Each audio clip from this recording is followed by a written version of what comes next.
An egoistic magnate refused to help the mother of a sick child.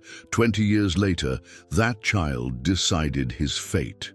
This phrase summarizes the most incredible story of justice you will ever hear. On one side, a man with billions living in absolute luxury. On the other, a cleaner begging for crumbs to save her dying son. When those worlds collided in 2003, this story was born that will completely change your way of seeing forgiveness, revenge, and second chances. Stay until the end. What happened will leave you speechless. Before we dive into this exciting story, leave a comment saying where you're watching from. I guarantee you won't be able to stop watching until the end.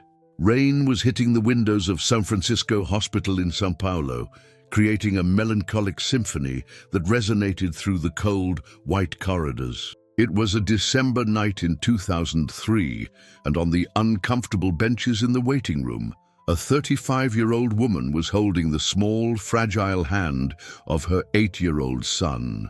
Carmen Silva had red eyes from crying so much, but still maintained a forced smile for Miguel, her brave boy who had been fighting aggressive leukemia for more than a year. His hair had fallen out completely due to chemotherapy, but his brown eyes still shone with that pure hope that only children can maintain, even in the most desperate situations. "Mom," Miguel whispered, his voice weak but determined, "when I get better, I'm going to be a doctor to help other children like me." Carmen squeezed her son's hand, fighting back tears. "Of course you will, my love. You're going to be the best doctor in the world." But the truth was devastating. Miguel's treatment cost 80,000 reais, an impossible sum for Carmen, who worked as a cleaner in 3 different jobs and still could barely pay the rent on her small apartment in the outskirts.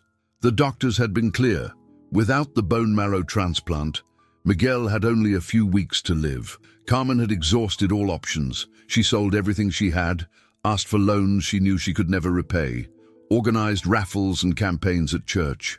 But 30,000 reais were still missing, and time was running out. On the other side of the city, in the 800-square-meter penthouse in the noble neighborhood of Jardins, Eduardo Mendonça was adjusting his Italian silk tie while observing São Paulo through the panoramic windows. At 45, Eduardo owned one of the country's largest real estate empires, with assets valued at over 2 billion reais. His apartment was a palace of luxury and coldness.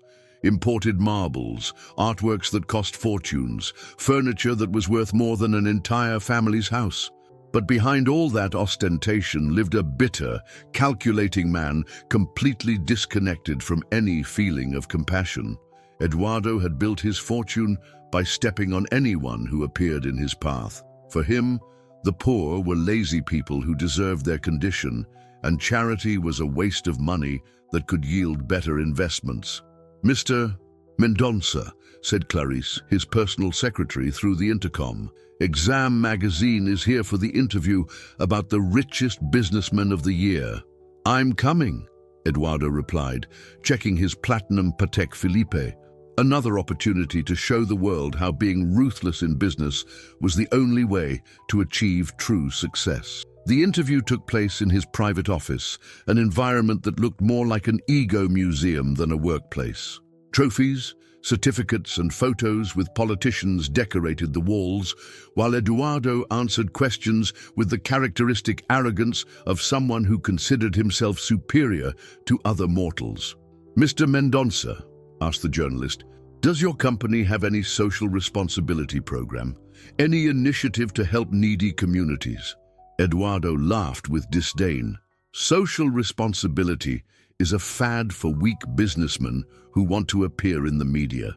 My responsibility is to generate profits for my shareholders and keep my company strong. Those who can't sustain themselves should work more, not wait for handouts. But don't you believe that successful businessmen have a duty to give back to society? I already give back by generating jobs and paying taxes. The rest is cheap sentimentalism," Eduardo replied coldly. "Charity doesn't build empires." While Eduardo exhibited his cruel philosophy for the cameras, Carmen was making the most desperate decision of her life. She had read on the internet about great businessmen who sometimes helped in extreme cases, and Eduardo Mendonça's name constantly appeared on the lists of the country's richest men. With trembling hands, Carmen wrote a letter on the borrowed computer at the public library, pouring her soul onto the virtual paper. Mr. Eduardo Mendonça, my name is Carmen Silva. I'm the mother of Miguel, an 8-year-old boy who is fighting leukemia. I know you don't know me, but I saw your name as one of Brazil's most successful businessmen, and I am desperate. My son urgently needs a transplant that costs 30,000 reais. I've already sold everything I had, worked 3 jobs, organized campaigns, but that amount is still missing. For you, I know it's a small value compared to your fortune, but for me it represents my son's life. Miguel is a special child. Even sick, he dreams of being a doctor to help other children. He has a kindness in his heart that illuminates everyone around him. I'm not asking for charity. I'm asking for a chance for my son to live. Please, if there's a small part of compassion in your heart, help me. I promise that someday, somehow, I will repay this kindness. With all my hope, Carmen Silva. Carmen attached photos of Miguel smiling in the hospital, his medical exams, and even drawings he made for other patients during chemotherapy. Then, with her heart beating erratically, she sent the email. 2 days later, the response arrived. But it wasn't from Eduardo. It was from Clarice, his secretary. Mrs. Carmen, Mr. Eduardo Mendonça received your request. We inform you that our company does not make donations for individual cases. We suggest you seek competent government agencies or specialized NGOs. Sincerely, Clarice Santos, Executive Secretary. Carmen read the cold response 3 times before collapsing in tears. It wasn't just the no that destroyed her. It was the inhuman coldness of the response, as if her son's life were just another inconvenient business email. But Carmen didn't give up.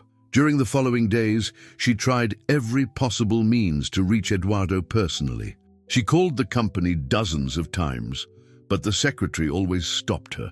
She went to the commercial building where the company's headquarters were, but security wouldn't let her go up. Finally, Carmen discovered that Eduardo usually had lunch on Wednesdays at the city's most expensive restaurant, Le Bernardin. With the last 50 reais she had, she bought used formal clothes and decided to try one last time. It was a rainy Wednesday when Carmen entered the elegant restaurant, completely out of place in the luxurious environment. She recognized Eduardo immediately. He was at an isolated table, discussing business over the phone while eating a dish that cost more than her weekly salary. Carmen took a deep breath, gathered all the courage she had, and approached the table. "Mr. Mendonça," she said timidly, "excuse me for bothering you, but I'm Carmen Silva. I sent an email about my son Miguel." Eduardo looked up with irritation, abruptly interrupting the phone call. "How did you get in here? Who let you approach?" he said with disdain, as if Carmen were a plague that had contaminated his environment. "Please, sir, I just need 2 minutes, Carmen implored, taking Miguel's photos from her pocket. "My son is dying.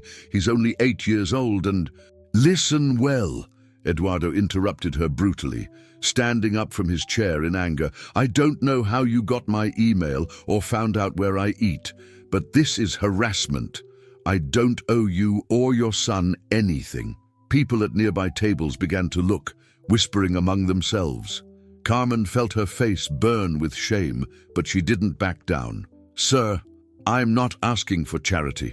I can sign any document. I can work to pay later. Don't you understand?" Eduardo said loudly enough for other customers to hear. "I don't care about your son. It's not my problem if you can't pay for his treatment. Maybe if you had studied more, worked more, you wouldn't be in this pathetic situation." Carmen felt as if she had been hit in the stomach. Tears began to run down her face, but she made one last desperate attempt. "Please," she whispered, "he's just a child. He dreams of being a doctor to help other people.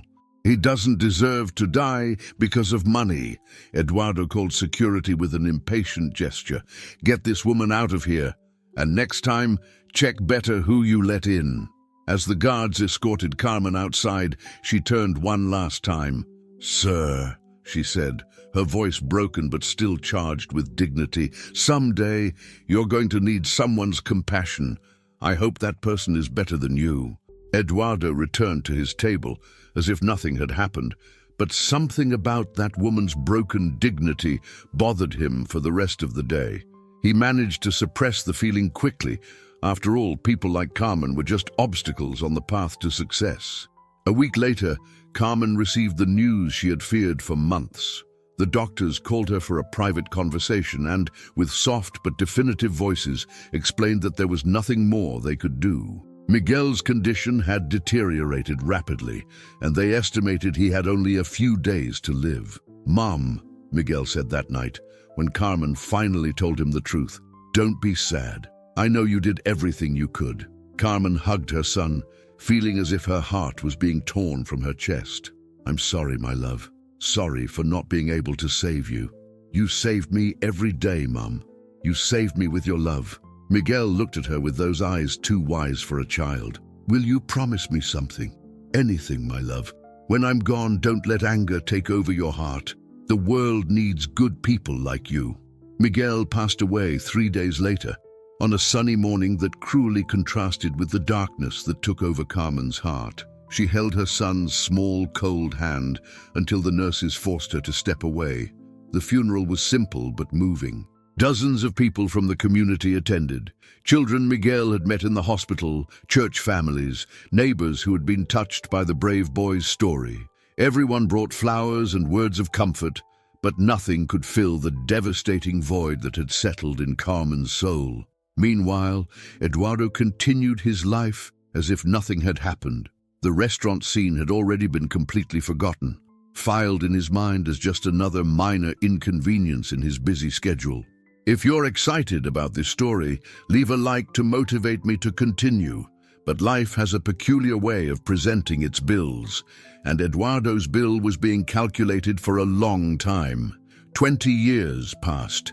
Eduardo, now 65 years old, had expanded his empire even more. His fortune exceeded 5 billion reais, and he was recognized as one of the country's most powerful men. However, behind all that success, his personal life was an emotional desert. He had never married. After all, women only approached him for money, in his opinion. He had no children. Children were just unnecessary expenses and complications. His only relationships were transactional, employees who obeyed out of fear, business partners who respected only his financial power. At 65, Eduardo was an incredibly rich and profoundly lonely man. It was a Tuesday in March 2023 when everything began to change. Eduardo woke up feeling a strange pain in his chest, but he ignored it. After all, he had no time for weaknesses. During an important meeting with Japanese investors, the pain intensified, but he continued presenting the company's numbers. It was only when he collapsed in the middle of the conference room that he finally admitted something was wrong. The ambulance rushed him to Albert Einstein Hospital, the most expensive and exclusive in São Paulo. Eduardo was conscious during the journey, but something in his expression had changed. For the first time in decades, he seemed scared. At the hospital, a team of specialist doctors performed a battery of tests. The diagnosis was devastating. Eduardo had suffered a severe heart attack, and additional tests revealed something even worse, a pancreatic tumor in advanced stage. "Mr. Mendonça," said Dr.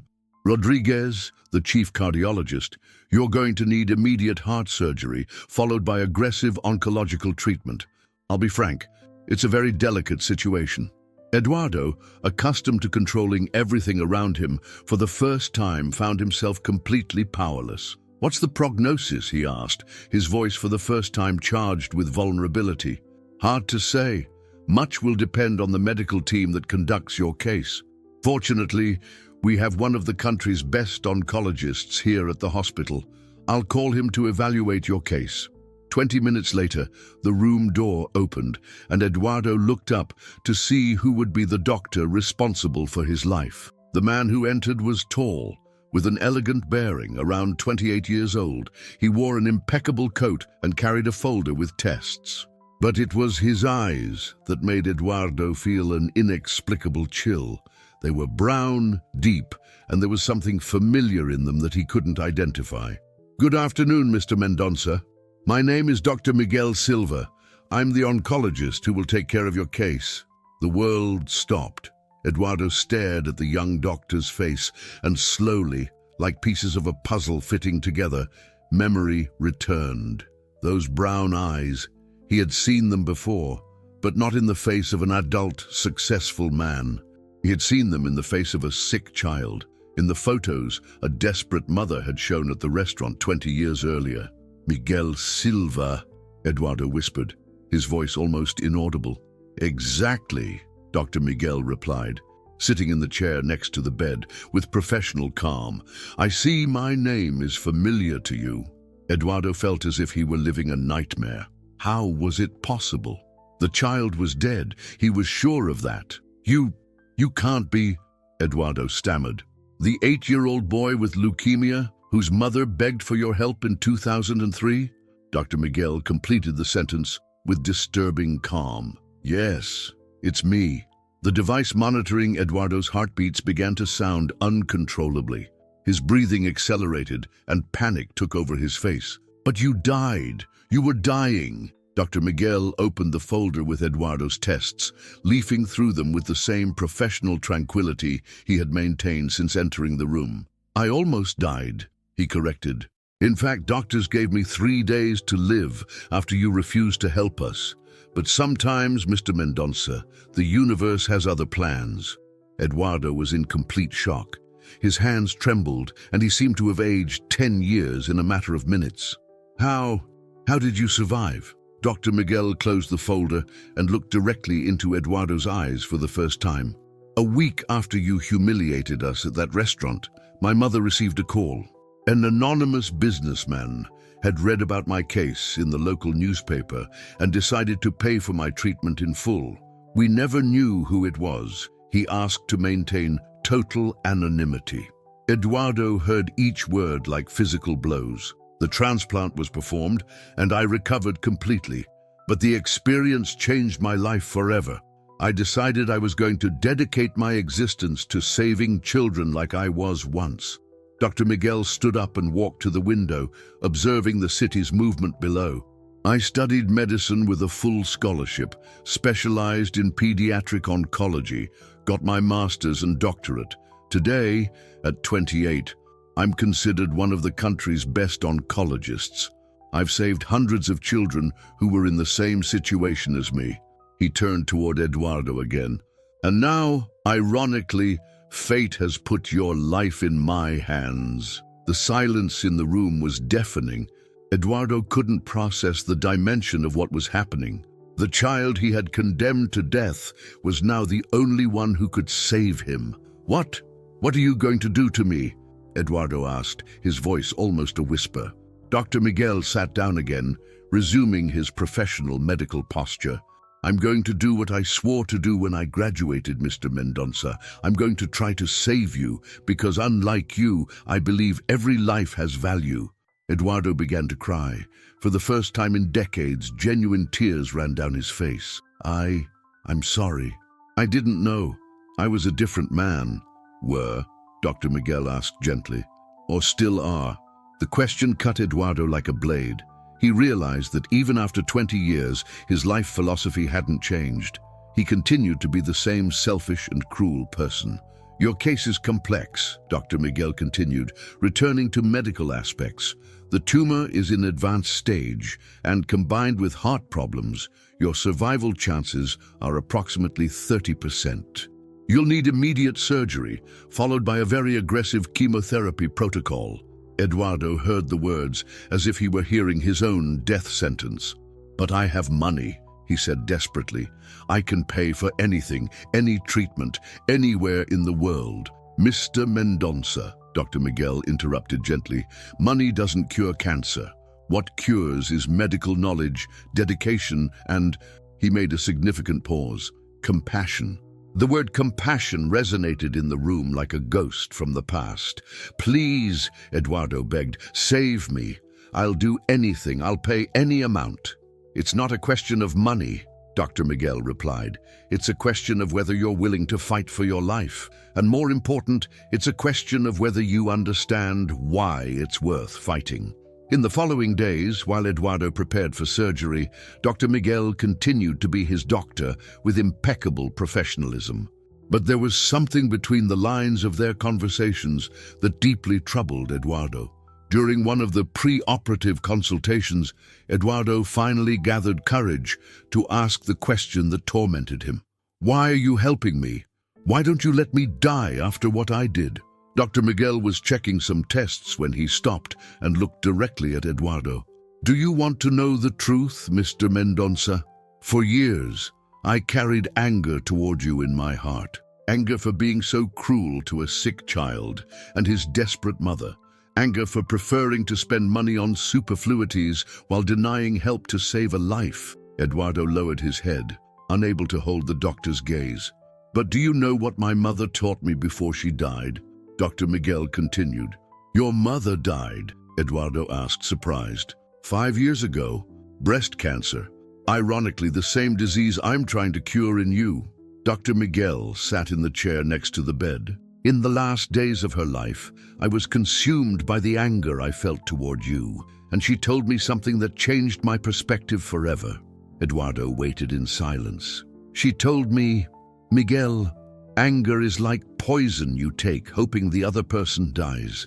If you want to honor the life God gave back to you, use it to heal, not to get revenge." Dr. Miguel stood up and walked again to the window. "It was at that moment I decided to forgive you, Mr. Mendonça. Not because you deserved forgiveness, but because I deserved peace." Eduardo felt something he had never experienced before, a mixture of genuine repentance, gratitude, and a strange sensation that maybe there was still hope for his soul. The surgery was performed the next morning. Dr. Miguel led a team of 8 specialists in an operation that lasted 7 hours. Eduardo, sedated on the operating table, was literally in the hands of the child he had condemned to death 20 years earlier. During the operation, Dr. Miguel worked with the precision and dedication he applied to all his patients. For him, at that moment, Eduardo wasn't the cruel man who had destroyed his family. He was just another human being fighting for life. The surgery was successful, but just the first step of a long and uncertain journey. When Eduardo woke up in the ICU, the first person he saw was Dr. Miguel, checking his vital signs. "How did it go?" Eduardo asked with a weak voice. "We managed to remove 90% of the tumor," Dr. Miguel replied professionally. "Now begins the hardest part, chemotherapy." In the following months, Eduardo experienced something he never imagined would happen, being completely dependent on other people's kindness. The treatment left him weak, nauseous, vulnerable. His hair fell out, his body lost weight drastically, and for the first time in his life, he understood what it meant to be fragile. Dr. Miguel personally accompanied each stage of the treatment. He adjusted protocols, monitored reactions, and whenever Eduardo was about to give up, he was there to motivate him to continue fighting. "Why are you doing this?" Eduardo asked one particularly difficult afternoon, after a chemotherapy session that had left him extremely weakened.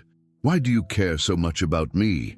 Dr. Miguel was writing something in the file when he stopped and looked at Eduardo. "Because every life matters, Mr. Mendonça, even yours." But there was something else Dr. Miguel hadn't told.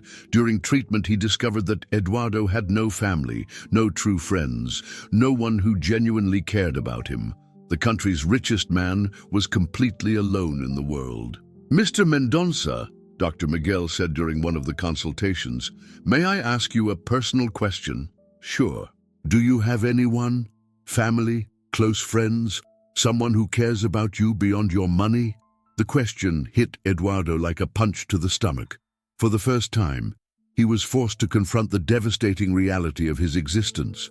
"No," he admitted, his voice charged with deep sadness. "I have no one." Dr. Miguel nodded with understanding. "You know, Mr. Mendonça, I treat many cancer patients. And I discovered something interesting. Patients who have an emotional support network recover much better than those who face the disease alone. Eduardo looked at the doctor, realizing where the conversation was going. What are you suggesting? I'm suggesting that maybe it's time to build true relationships, to connect with people genuinely, not transactionally. But how? Eduardo asked, genuinely lost. I don't know how to do that. I spent my whole life treating people like objects, as means to achieve my ends. Dr. Miguel leaned forward, speaking gently. Start small. Start by being grateful. Thank the nurses who take care of you. Talk to other patients. Ask about people's lives, not about what they can do for you. In the following days, Eduardo tried to follow Dr. Miguel's advice. Initially, it was strange and uncomfortable.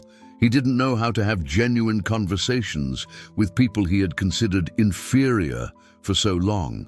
But slowly, something began to change. Mrs. Marcia, the 50-year-old nurse who cared for him during the morning shift, was surprised when Eduardo asked about her family instead of complaining about the hospital coffee. Mr. Mendonça, she said, clearly suspicious. Are you feeling well? Do you want me to call Dr. Miguel? No, I'm fine. I just wanted to know how your daughter is. You mentioned she was taking the university entrance exam. Mrs. Marcia hesitated for a moment, then her face lit up. She passed. She's going to study medicine at USP.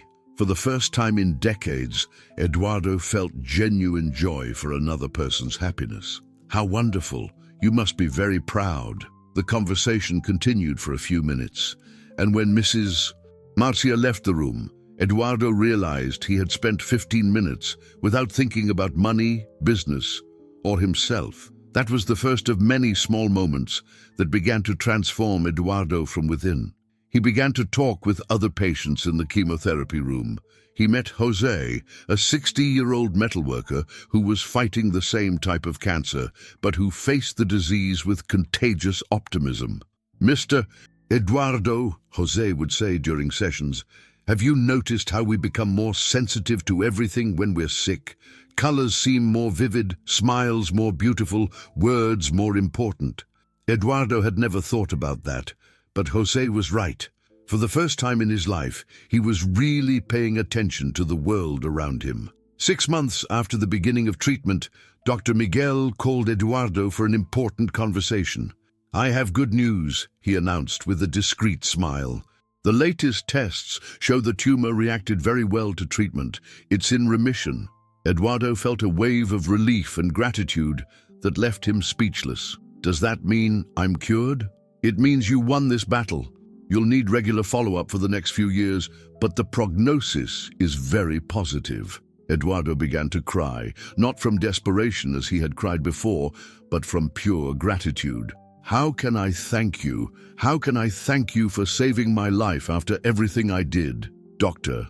Miguel sat in the chair next to the bed, and for the first time in months, his professional expression gave way to something more personal. Mr. Mendonça, can I tell you something I've never told any patient? Eduardo nodded. When I found out you would be my patient, my first reaction was to refuse the case. I asked my boss to transfer you to another doctor. Eduardo was surprised. Why? Because of what happened in the past? Exactly. I was afraid my personal history would interfere with my medical judgment. I was afraid I wouldn't be able to give my best to save the life of the man who almost destroyed mine. Dr. Miguel paused, carefully choosing his words. But then I remembered my mother's last words. She said, Miguel, being a doctor isn't about choosing who deserves to live. It's about always choosing life. That's when I decided to accept your case. Eduardo listened in silence, deeply moved by the revelation. You saved me in every sense, Eduardo said, his voice choked, not just from cancer, but from myself. You showed me how to be human again. Dr. Miguel smiled, the first genuine smile Eduardo had seen from him since they met. Mr. Mendonça, may I ask you something? Anything. Use this second chance life gave you. Use your influence, your resources, your experience to do something that really matters. Honor the life you recovered. Eduardo nodded with renewed determination. "I promise. But I need your help. I don't know where to start." Dr. Miguel stood up, extending his hand toward Eduardo. "How about we start by visiting the pediatric area? There are many children there who could benefit from knowing there's someone powerful who cares about them." Dudi Dundan, the transformation. 3 days later, Eduardo Mendonça did something he had never done in his life. He entered the pediatric oncology area of the hospital, not as a donor wanting publicity, but as someone who genuinely wanted to meet and help. Dr. Miguel introduced him to the children as a special friend who also went through cancer treatment and wanted to meet them. The first child Eduardo met was Sofia, a 7-year-old girl with leukemia who was drawing at a small table in the play area. "Hello, Sofia," Eduardo said, sitting beside her carefully. "May I see your drawing?" Sofia looked at him curiously, noticing that he had no hair, just like her. "Are you sick too?" she asked with typical children's frankness. "I'm getting better just like you," Eduardo replied. "What are you drawing?" "It's my family," Sofia explained, showing the colorful paper. "This is me when my hair grows back, this is my mum, and this is my dad. And these are all the doctors and nurses who take care of me. They're also my family now." Eduardo looked at the drawing and felt something break in his chest. The girl had included dozens of figures on the paper. All the professionals who cared for her, other patients, even the cleaning staff. For her, family wasn't blood, it was who cared. "Sofia," Eduardo said, his voice soft, "your drawing is the most beautiful I've ever seen." In the following days, Eduardo began to visit the pediatric area regularly, not as the magnate Eduardo Mendonça, but as Uncle Eduardo, a man who had gone through the same suffering and understood what they were living. He met Pedro, 10 years old, who dreamed of being an astronaut and made detailed drawings of rockets even during chemotherapy sessions. He met Ana Clara, 5 years old, who sang to other patients when they were sad. He met Gabriel, 12 years old, who wrote stories for the younger patients to distract themselves during treatments. Each child touched something deep in Eduardo's soul. They were everything he never was: generous, optimistic, caring for each other, even while facing their own battles. The Great Project. "Dr. Miguel," Eduardo said one afternoon, after spending 3 hours playing with the children, "I need to do something big. What do you have in mind?" Eduardo took a deep breath, and for the first time in his life, his words were moved purely by compassion. "I want to create an institute. A place where no child is deprived of treatment for lack of money, where families like yours don't need to beg for help, where money is never an impediment to saving a life." Dr. Miguel remained silent for a long moment. That would change everything for hundreds of families. Not just hundreds, thousands. "I want it to be national, then international. I want to create a model that other people can replicate." Eduardo paused, looking out the window at the city below. "You asked me how I could thank you for saving my life. This is my answer. I'm going to dedicate the rest of my life to ensuring that no child goes through what you went through, that no mother has to beg like your mother had to." Dr. Miguel felt tears forming in his eyes. "Mr. Mendonça, Eduardo, are you sure about this?" "I've never been so sure of anything in my life." The announcement. 6 months later, Eduardo was standing in front of a microphone at a press conference he had called to make the most important announcement of his career. "Today," Eduardo began, his voice firm but charged with emotion, "I announce the creation of the Miguel Silva Institute for Pediatric Oncology. This institute will be financed entirely by me, with an initial donation of 1 billion reais, and will receive 50% of all my annual profits for the next 20 years. The room exploded in murmurs of surprise. Journalists began asking questions simultaneously, but Eduardo raised his hand, asking for silence. "But this isn't just a financial donation. It's a complete change in my life philosophy. For decades, I believed success was measured by the amount of money accumulated. Today, I discovered that true success is measured by the lives that are transformed." He looked directly at the cameras. 20 years ago, a desperate mother asked me for help to save her 8-year-old son who was dying of leukemia. Out of greed, selfishness, and cruelty, I refused. Today, ironically, that same child, now Dr. Miguel Silva, saved my life when I had cancer. Eduardo paused, letting the impact of the revelation be absorbed by the audience. Doctor, Miguel taught me that life gives us second chances, but it depends on us to seize them, to repair our mistakes and build something better. The forgiveness. After the press conference, Eduardo and Dr. Miguel met in the hospital office. Thank you, Dr. Miguel said simply. For what? For honoring my mother's memory, for ensuring other children don't go through what I went through, for proving that people can truly change. Eduardo smiled, a smile that radiated inner peace. Do you know what's the most incredible thing about all this? What? For the first time in my life, I feel truly rich. Not because of the money I have, but because of the purpose I found. The legacy grows. 2 years later, the Miguel Silva Institute had become a world reference in pediatric oncology. Treatment was 100% free for any child, regardless of the family's financial condition. More than 500 children had already been successfully treated, and the Institute had created a replicable model that was being implemented in other countries. But the most impressive transformation had occurred with Eduardo. The man who was once known for cruelty and greed was now recognized as one of the world's greatest philanthropists. He had sold his luxurious penthouse and moved to a simple house. He drastically reduced his personal standard of living to be able to dedicate more resources to the Institute. More importantly, he had found a family. The Institute's children called him Grandpa Eduardo. The doctors and nurses saw him as a dedicated partner. The families served considered him a guardian angel. A new generation of hope. Grandpa Eduardo. Sophia, now 9 years old and completely cured, ran to hug him during one of his weekly visits to the Institute. Look! She proudly showed her hair that had grown back, long and shiny. You're beautiful, princess, Eduardo said, lifting her in his arms. How are your studies going? Very well. I'm getting good grades in all subjects. And do you know what I decided? What?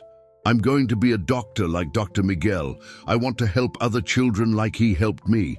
Eduardo felt his heart warm. That was exactly how life should work. Cycles of kindness perpetuating through generations.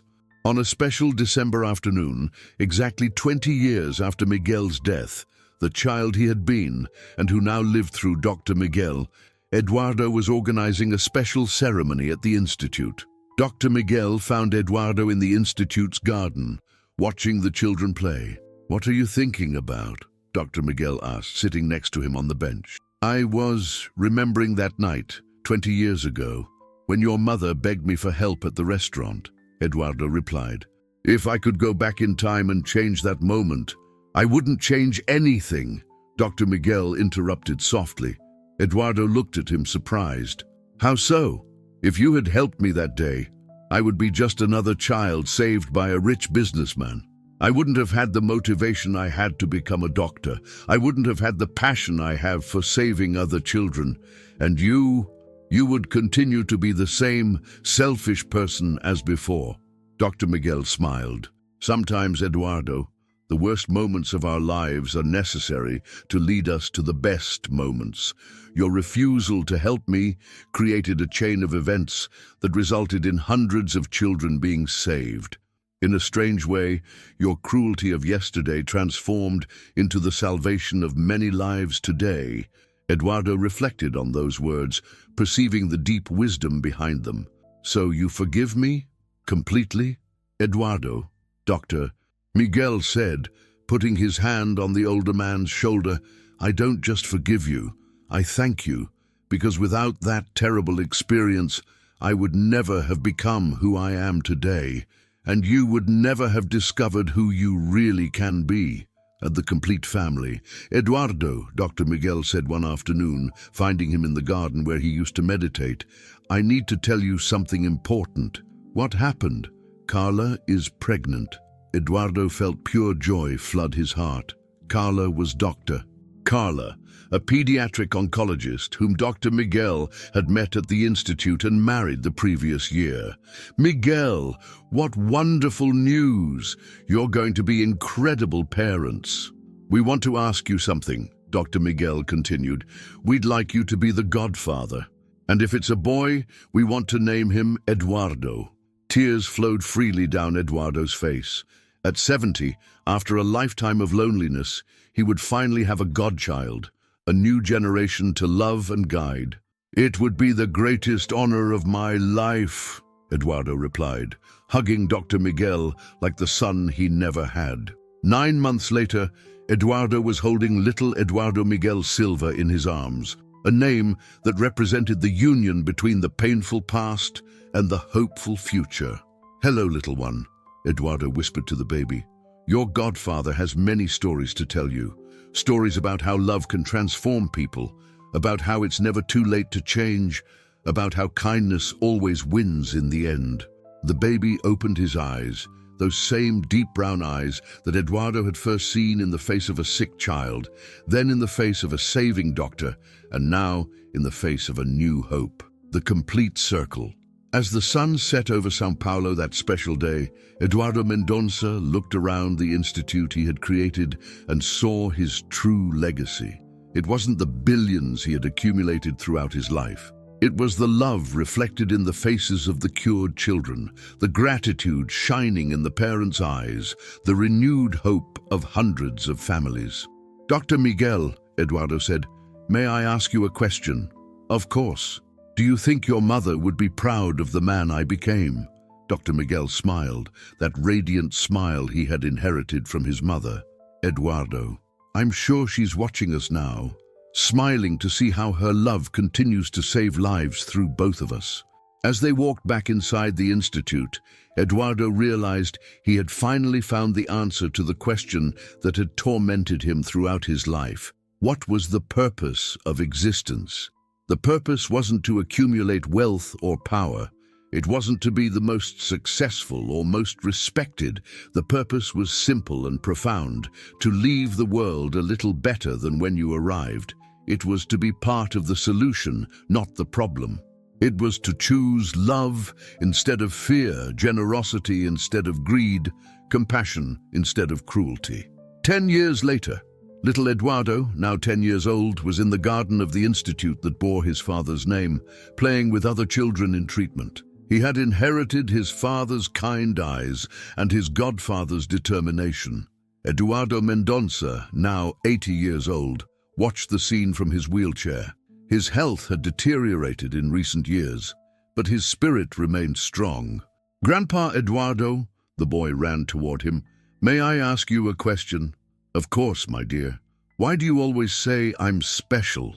Eduardo smiled, taking the child's small hand. Because you carry within you the best of two people who loved each other like father and son. Even without being blood relatives, you have your father's kindness and the determination I learned throughout life. And when I grow up, will I help sick children like you do? You'll help whoever needs it, in whatever way your heart tells you. It could be as a doctor, as a teacher, as anything.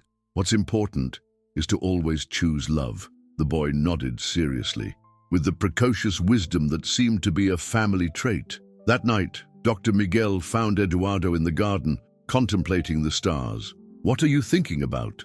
Miguel asked, sitting next to the man who had become his second father. I was thinking about how funny life is, Eduardo replied. I spent 45 years building an empire of money and felt empty. I spent the last 25 years giving it all away, and I feel like the richest man in the world. Eduardo Mendonça passed away peacefully 3 months later, at 80 years old, surrounded by the love of the people he had learned to call family. His funeral was one of the largest ever seen in São Paulo, not for pomp or luxury, but for the number of lives he had touched. More than 5,000 people attended, former patients from the institute, families who had been helped, doctors and nurses who worked with him, employees he had treated with dignity in his final years of life. The institute continued to grow, now with units in 15 countries. Eduardo's philosophy, free treatment for all children, regardless of financial condition, had become a worldwide model. 20 years after Eduardo Mendonça's death, little Eduardo, now Dr. Eduardo Miguel Silva at 30, was inaugurating unit number 50 of the Miguel Silva Institute, this time in Africa. In his inauguration speech, he told the story he had heard 1,000 times from his father and godfather. This story began with a cruel man who refused to help a sick child. That refusal almost resulted in that child's death, but it also planted the seed of an extraordinary transformation. Today, 50 years later, we have already saved more than 100,000 children around the world. He paused, looking at the audience of doctors, nurses, families, and children. But the true lesson of this story isn't about money or medicine. It's about forgiveness, redemption, and the transformative power of love. It's about how our worst actions can become the catalyst for our best versions. My godfather Eduardo used to say that life gives us infinite opportunities to start over. That no matter how far we've gone down the wrong path, we can always turn around and choose the path of love. So, to all the people witnessing this historic moment, remember, it's never too late to change. It's never too late to ask for forgiveness. It's never too late to dedicate your life to doing good. The story had begun with a cruel no and transformed into an eternal yes to love, hope, and the possibility of human transformation. And so, the legacy continued, passing from generation to generation, proving that sometimes the most beautiful endings are born from the most painful beginnings. The end. Final message. Sometimes, our greatest mistakes become the catalysts for our greatest transformations. The story of Eduardo Mendonça teaches us that it's never too late to change, never too late to ask for forgiveness, and never too late to dedicate our lives to love and compassion. True success isn't measured by the money we accumulate, but by the lives we touch and the good we leave in the world. Did this story touch your heart? Leave a big like. Subscribe to the channel for more stories that will transform your day. Turn on notifications so you don't miss any. In the comments, tell me, do you believe people can truly change? Have you lived through any situation where forgiveness transformed a relationship? Share your experience. Share this video with someone who needs to believe in the power of second chances and the transformative power of love. Until the next exciting story, a hug full of love.